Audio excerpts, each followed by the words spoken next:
Olá, seja bem-vindo ao NBR Entrevista. Uma nova classe média brasileira cresceu.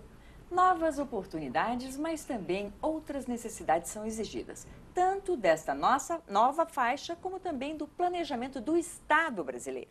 E o nosso entrevistado é o ministro de Assuntos Estratégicos da Presidência da República, Moreira Franco. Obrigada por ter vindo, ministro. É um prazer recebê-lo. O prazer é meu, Adriana. Ministro, quantas pessoas fazem parte dessa nova classe média? Olha, hoje nós já estamos com 52% da população brasileira fazendo parte desse núcleo social. Inclusive, ontem nós instalamos em São Paulo uma comissão para definir o conceito de nova classe média. Porque é importante saber e ter uma certa consistência nesse conceito para que na definição das políticas públicas haja mais foco. Mas porque sabendo quem são, o que pensam, o que querem, qual a expectativa que tem do Estado, que tipo de necessidade tem, e que, na medida do possível, todo o pensamento, os institutos de pesquisa, os cientistas políticos, sociais, os economistas, trabalhando com o mesmo conceito, você potencializa em termos de conhecimento e permite que se tenha mais objetividade e clareza na definição da política pública. Para nós, a nova classe média é um segmento que começa com uma renda de R$ 1.100 por família e vai até 4.000 e pouco. Esse núcleo, hoje no Brasil, já compõe a maioria da população.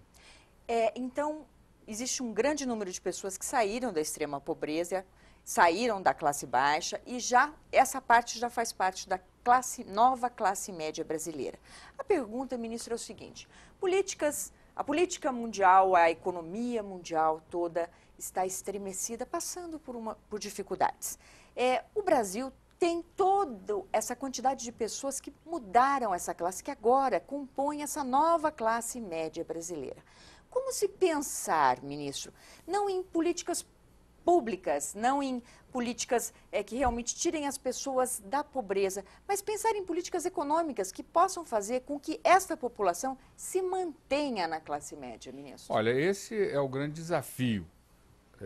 Na realidade, nós só poderemos alcançar a meta que a presidenta Dilma coloca de o Brasil se transformar na quinta economia do mundo se nós tivermos uma classe média permanente, sólida, que sustente um mercado interno pujante, que tenha expectativas de garantir a seus filhos condições melhores do que vivem, que tenha esperança de estar permanentemente ascendendo, mudando, com a mobilidade que permita ter a certeza de que poderá construir dias melhores no futuro. Esse sentimento é fundamental para que você estimule o potencial humano de cada cidadão brasileiro, na sua formação profissional, na sua formação educacional, na sua qualificação pessoal, na sua agressividade empreendedora, para que nós possamos estar permanentemente ampliando a nossa atividade econômica e, sobretudo, para que nós possamos avançar tecnologicamente. Nós estamos caminhando para um mundo que vai ser diferente do que nós já vimos. Daqui para frente, cada vez mais, nós vamos viver numa sociedade em que o conhecimento vai ser a mola, efetivamente, a mola motriz, muito mais do que a produção em linha de produção. A produção em linha de produção, como foi o capitalismo do século XX, ela vai hoje estar sendo modificada pela capacidade de você introduzir tecnologia, conhecimento, valor na sua produção. E isso requer uma qualificação pessoal, não só de melhor qualidade do que nós temos, como permanente. Ministro, e como é que essa nova classe média, por exemplo, vamos pensar assim, a pessoa que tem conhecimento, que, vamos supor, meu filho começa a fazer direito, eu tenho oportunidade de dar a ele o curso de direito. Se ele não gosta de direito, ministro, ele não se identificou com esse curso, ele para e tenta um outro curso. Essa pessoa que vem, essa nova classe média, que ela vem com todo o esforço, nem sempre ela vai ter condições o filho chega para o pai, eu não gostei do curso, e agora? O pai vai falar, você vai continuar, meu filho, porque eu não tenho condições para mudar isso. Então, existe uma forma da gente pensar, ministro, em promover esta igualdade, ministro, de oportunidades? Claro, claro, eu creio que isso aí é um valor fundamental.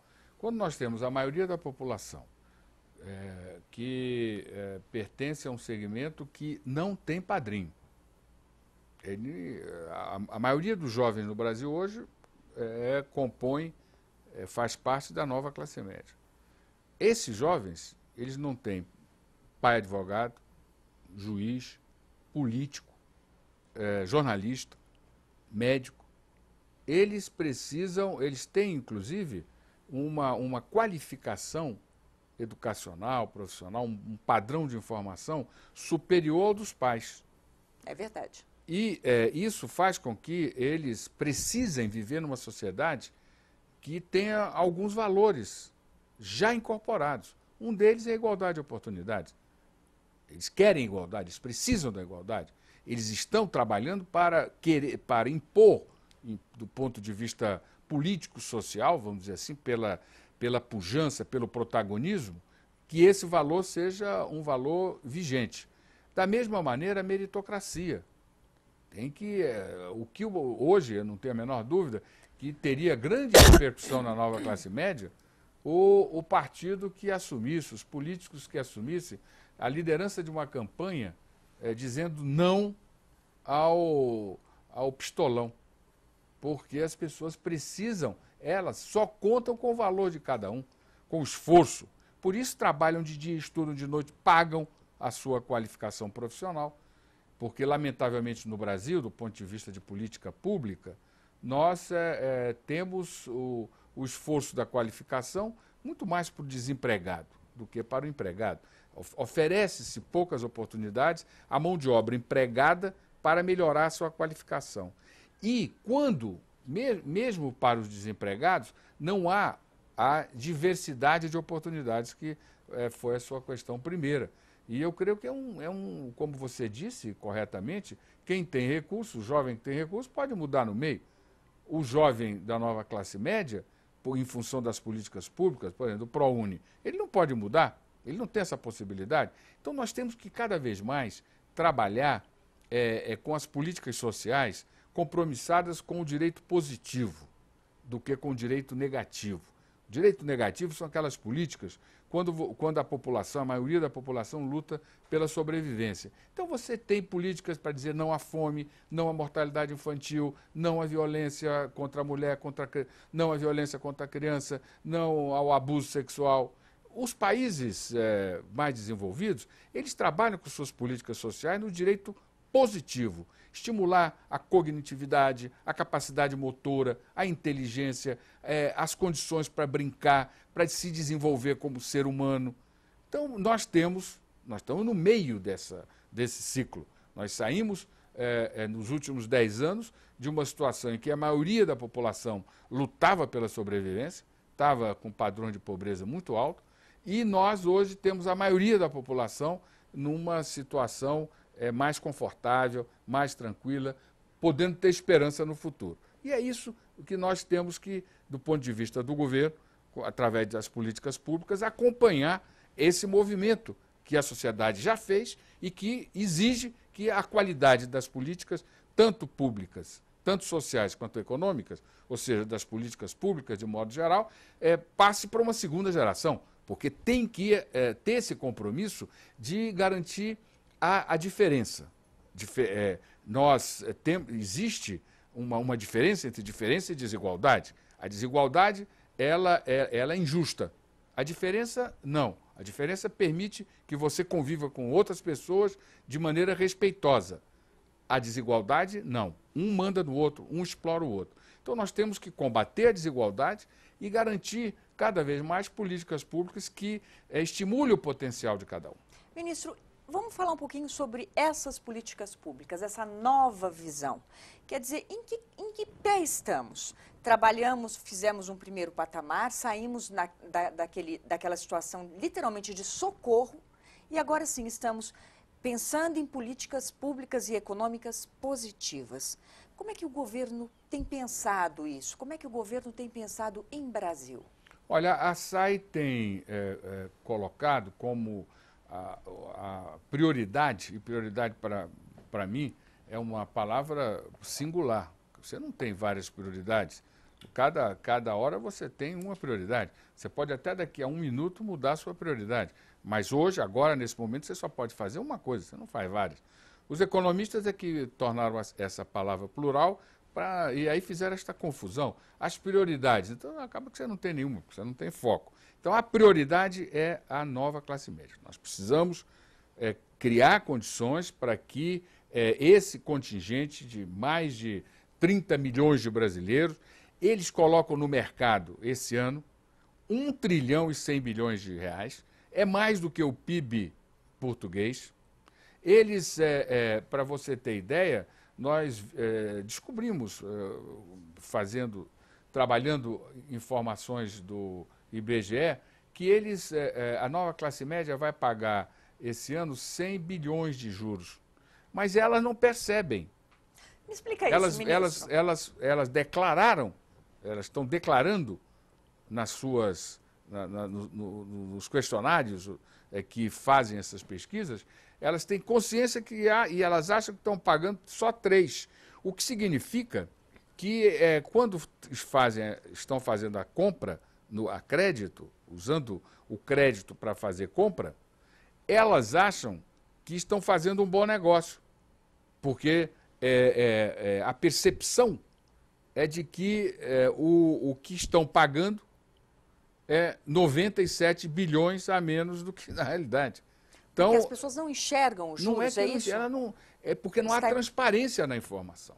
E como é que isso pode ser feito, Muito ministro? simples, você coloca o preço desta caneta, é X, se você comprar a prazo, está entendendo? Você vai pagar mais tanto, o que significa que os juros é de tantos por cento e que você, em termos de reais, você vai pagar X. Aí você começa a permitir que todo esse esforço de informação financeira que o governo, que o sistema bancário brasileiro, que os próprios instrumentos de comunicação, jornais, televisão, etc., fazem no sentido de melhorar a informação financeira do brasileiro para que ele possa perceber o crédito, os juros, quanto é que paga, qual é a melhor opção, qual o melhor preço, avaliar a sua condição pessoal de assumir aquele compromisso.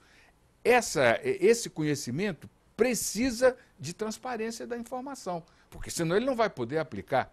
Então, nós agora precisamos, não só o sistema bancário, o sistema comercial brasileiro, o governo, trabalhar no sentido de que cada vez mais a transparência se dê para que as pessoas possam saber exatamente quanto custa, em termos finais, o produto que se compra. Até porque, se hoje as pessoas declaram que estão pagando 3 bilhões de juros, quando na realidade estão pagando 100 bilhões, elas acham, a percepção que tem da compra, é que estão fazendo uma boa compra. E a consequência disso é que, ao invés de poupar, elas preferem aproveitar a oportunidade de comprar uma caneta num preço que ela considera muito barato, em condições de comprar, e compra. Porque se ela tivesse a informação correta, ela certamente ia ter a possibilidade de avaliar se aquilo era um bom preço, se não era. Ela poderia pegar aquele dinheiro, colocar numa poupança por alguns meses ou ano, ou para fazer outras coisas, e nem todo mundo precisa de caneta toda hora, mas quando você vê uma oportunidade de uma coisa boa, de preço barato, você compra, porque você sempre precisa, e aí ela, sabendo que aquele preço era caro, ela não ia fazer aquela compra. Ou seja, o sistema funciona com muito mais sentido de cidadania, dando mais possibilidade e liberdade à pessoa de fazer suas opções. Ministro, eu queria lhe fazer uma pergunta. Agora nós estamos chegando no final do ano e eu gostaria que o senhor fizesse uma análise, ministro, da Secretaria do início até o final deste ano.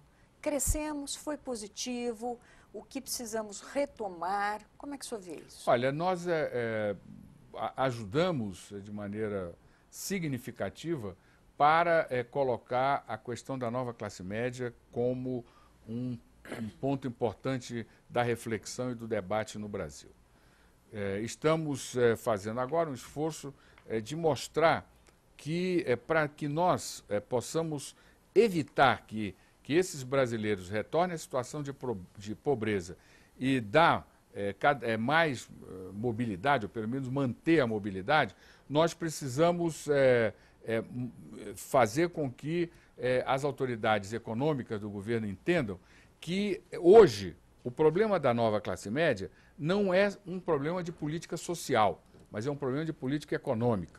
Da mesma maneira que o governo, que as autoridades econômicas, quando têm os pátios das montadoras cheios, eles formulam alternativas de política, esse sentimento, esse conhecimento deve ser usado para enfrentar a questão da classe média. Nós estamos já formulando políticas para trabalhadores de até 2 salários, porque está havendo uma rotatividade no emprego muito grande, então já está toda desenhada para que nós possamos, com essa política, estimular o emprego, abrir a possibilidade de qualificação profissional para o empregado e criar um tipo bolsa-emprego, quer dizer, que você ajude a fortalecer a ideia, a importância da manutenção no emprego, da permanência no emprego, evitando essa alta rotatividade que tem. Nós já avançamos em uma política para a primeira infância, o que vai ajudar muito do ponto de vista não só de tranquilidade para os pais estarem formando bem os seus filhos, mas sobretudo também financeira, porque quem tem dinheiro coloca o filho em assistência adequada. Quem não tem fica desesperado, a mãe fica desesperada por uma quantidade enorme de programas públicos, programa pré-natal, pós-natal, para gestante, e aí ela não sabe aonde vai. Se nós tivermos uma única porta de entrada, a mãe vai levar o seu filho e vai saber, com assistência, com apoio técnico, aonde levar, aonde atender. Porque as crianças, elas só são iguais na idade, mas elas são diferentes, porque têm pais diferentes, vivem em ambientes diferentes e são diferentes, as pessoas são diferentes. Então, nem todas precisam do mesmo tipo de apoio de política social. Então, nós temos que unificar essas políticas todas para dar mais eficiência, para dar mais possibilidades à mãe de dar um atendimento de qualidade superior. Além disso, nós queremos, ano que vem, começar a enfrentar a questão da juventude. O Brasil precisa cuidar da juventude, porque nós temos uma taxa de evasão escolar altíssima, sobretudo nas áreas metropolitanas, nas periferias. O jovem está muito sem esperança, sem autoestima, sem possibilidade, sem convicção de que há espaços para que eles possam se desenvolver. Isso faz com que os jovens fiquem como uma espécie de exército de reserva para o crime organizado, para o tráfico de drogas. Então, nós precisamos ter políticas para a juventude que incorpore essa quantidade enorme de brasileiros que precisam ter esperança no futuro. Saber que, com o seu esforço pessoal, se fizer, ele se afirmará, ele terá dinheiro no bolso, ele constituirá uma família e ele terá dignidade pessoal. Ministro, eu quero agradecer a sua presença, obrigada por ter vindo, foi um prazer. Muito obrigado, boa noite para vocês. E nós entrevistamos o ministro de Assuntos Estratégicos da Presidência da República, Moreira Franco. É sempre muito, muito bom a gente ter boas notícias, saber aí dessa ascensão da nova classe média e principalmente das perspectivas para o próximo ano. E você pode rever essa entrevista em nossa programação ou ainda na internet. www.youtube.com/tvnbr. É sempre muito bom estar com você. Continue com a gente, NBR, a TV do Governo Federal.